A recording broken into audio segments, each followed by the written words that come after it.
What's up, Koopalings? Don't let Sam lull you to sleep with that thing. We're back. For those of you listening to the audio, version, we never left. But now we're going to talk about Mario and Luigi Dream Team. The Dream Team. The Dream Team. Sam, you wrote a pretty epic preview about that that's today. That's what Game Tech and Acclaim and... All right, that's an obscure old joke. Oh, wow. Okay, sorry. wow. Okay, anyway, so basically, it's the newest entry in the Mario and Luigi series of RPG games. which I would argue is the continuation of the Mario RPG series. Which I would argue are the funniest games ever. More so than the Paper Mario series, which is just something to think about. But this game, and you guys all saw the same stuff I did. In fact, we saw a demo of the exact same stuff I played, so you didn't see it any differently. But basically, you're running around with Mario and Luigi again. You control both of them. You hop with one button. Blah blah blah blah blah. Just go read our old reviews of Mario and Luigi games. I mean, the thing about this though is that it's the year of Luigi, right? And Luigi is a super god in this game because you get to hop into his dreams when he falls asleep. Yeah. Well, as Luigi's sleeping, you go into his dreams, and as Mario, you're just platforming, going around 2D.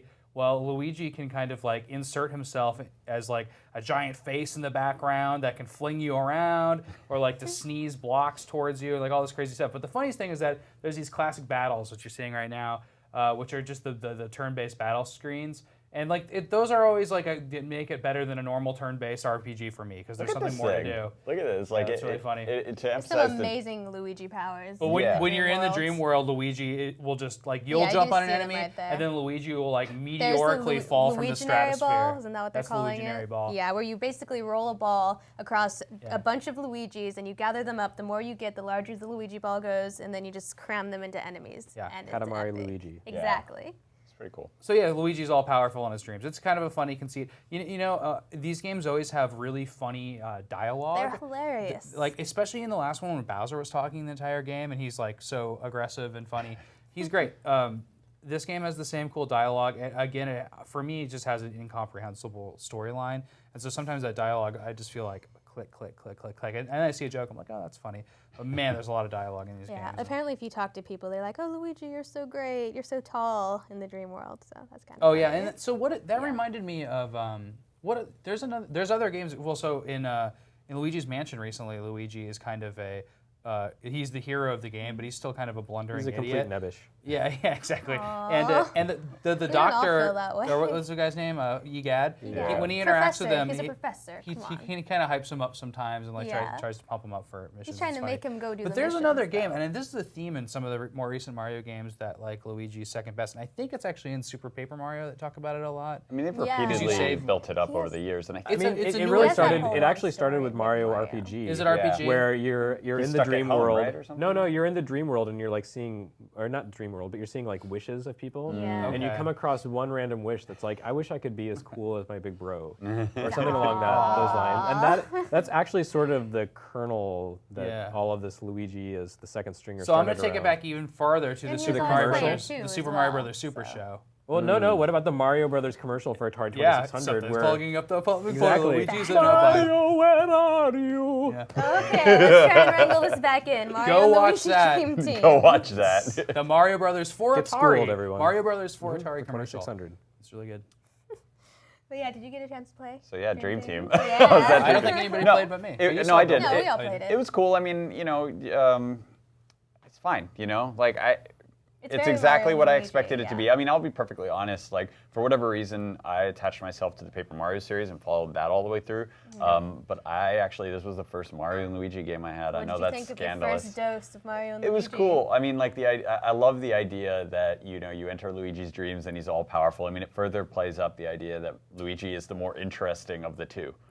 He's just We've established this. I think Nintendo never plays as Mario. Well, I think if you have a cast of characters to choose from. Well, this is the weird thing, right? Is like I feel like Nintendo's developers feel more free, and this is actually developed by Alpha Dream, but like they feel more free to do kind of what they want, Especially in the dialogue and the localization, it goes crazy. Dream Team really like it follows the evolution of the Mario and Luigi games. Like I, for the most part, preferred the Paper Mario games over Mario and Luigi because the first one was just kind of like, you've got the 2-button conceit where one button controls each brother. But other than that, I just didn't think it was as interesting as Paper Mario. And the second one brought in the babies, and you had that duality, and it was very complicated and annoying. Rich has no idea what's going on. But the third one, the Bowser's Inside Story was completely brilliant. And I love the by first two yeah way by more kind than of creating Bowser's yeah Inside by Story. what Yeah, I This is know, like no. a big The argument. second you said it was brilliant, I was like, oh, No, it's gonna happen Kooplings now. hate me for that. It's still a good game, but I think the first two had. no So, I mean so the- explain it though. You go inside Bowser's Yeah, you go body. inside Bowser, but a lot of the game you're playing as Bowser, which you did in the Thousand Year Door also, the Paper Mario game. But it's just I don't know. There's something kind of unique and different about that, and I like that this one pulls it back to just Mario and Luigi, but it still brings that sort of alternate play style in by putting you into Luigi's dreams, and it Yeah, when so you're it in his creates, dreams, it's actually side-scrolling. yeah, but it otherwise creates it's the new top-down. play spaces just within like exploring different aspects of the characters, which I think is really clever and takes a lot of imagination. And there's- I'm looking forward to this. It's going to be fun. There's some immediate problems that arise with these games, especially with the platforming, and that now that they're actually giving you a 2D kind of platforming setup where Mario should just dominate. And you send Luigi into the background of these so he kicks butt, but if you're just Mario and you don't even have two characters to control, the jumping is still really crappy because it's not a Mario game. Yeah. You're not jumping in Mario's parabola, the kind of feeling of that Mario, too. and it should be because as we saw in the demo, the enemies are clear on screen, and if you hit them, you fight them. Yeah. But you can avoid them by jumping over them, and damn, it's hard. Yeah. It's stupid Well, we saw hard. during our presentation. And so in our presentation, Bill one of the Trinan. Bill Bill Trinan Trinan from was Nintendo demonstrating was it. and every single enemy came across. He's like, okay, now I'm going to show you this cool feature. It's right over here, and then he was just like, damn it, because he kept on jumping think right he on said, top of "Darn that it." enemy. that was the thing I noticed too, right? He was And, cursing like a sailor. like first experience, it was just like, because you have to control each of them, each have their own jump button, and you can't really do it. Like you can, and you this have is to not a stagger big it. deal. So it's not great But at I mean, platforming. these are first and foremost RPGs. I know. Yeah, exactly. Yeah. And you're supposed to fight Instead of things, just so. being RPGs, they've adopted sort of the look and mechanics to a degree of the classic Mario games, but they're still setting themselves apart from that. And it- Yeah. like this any- descends from Super Mario RPG on the Super NES, which is isometric, and the platforming in that really sucked. Yeah, So, yeah, I remember so that. we're in much better territory now than we were Sure. I agree. 15 years so ago. then that brings me to my other. So I complain a lot about the platforming, and I complain about this. I already complained about the story because I just think it's asinine. But the dialogue's funny. That's great. I like that. Fire Emblem's like that for me. I don't even know what happened in that story, but the dialogue is so good. Betrayal, mainly. Yeah, I guess so. lot of there killings. was a rat girl. She was mad about her Warren. She was She's a bunny. rabbit girl. Yeah. Anyway. That's okay. Leaf pan So, alone. so those two things bug me, and also the RPG elements have kind of bugged me because and they're not traditional, that's for sure, but they have the elements of traditional games that bug me, like fighting the same enemy so many times. And in the demo we played, I probably did 20 battles in that time, and they were the same enemies the entire time, and I had no special moves.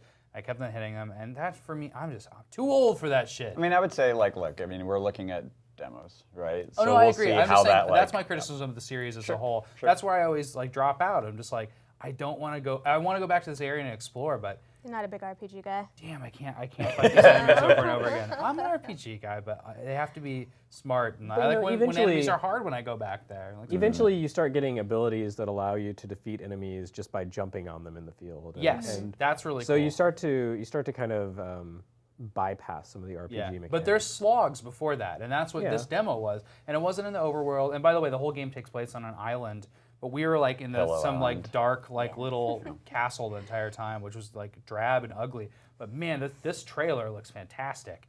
And the areas that are in this and everything that's going on is really good. And a lot of this stuff you don't get it from this video, but the point is for especially this right here is that there's a lot of 3D stuff in the game that would help with 3D, like depth perception skills. Like you'll be bouncing a turtle into the distance, I like on the Virtual Boy Mario Brothers Clash. When you're trying to bounce something off a foreign or a distant wall in a game like this, it really helps to switch on that 3D switch, and you get a little bit sense of the depth perception when it's bouncing back at you. Just as an aside.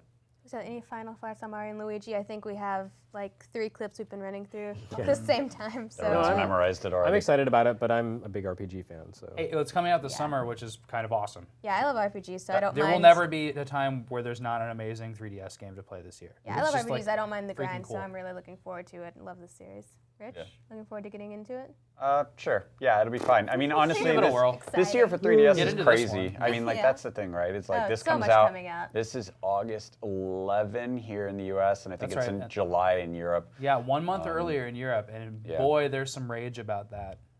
How dare Europeans do something before Nintendo America? fans, you guys just had a mini E3 for your 3DS. Always something. to Calm worry down. about. Like You there. got Earthbound for goodness sake. That's on Wii U. There are some criticisms, Still. particularly of Wii U, but you know, like calm down with your 3DS. You get it a month later. Oh no. Like although I will say I really want that limited edition 3DS XL that has it's the Your Luigi 3DS XL. It's pretty It good. has a bunch of Luigi's. It's only in Japan, right? And there's one So far. Mario. That's Yeah, there's one our Mario on the back, signal. We're though, going to so wrap cool. up this segment. We're going to be back in a minute. We're going to talk about all the rest of the announcements from the 3DS Showcase, so stay tuned.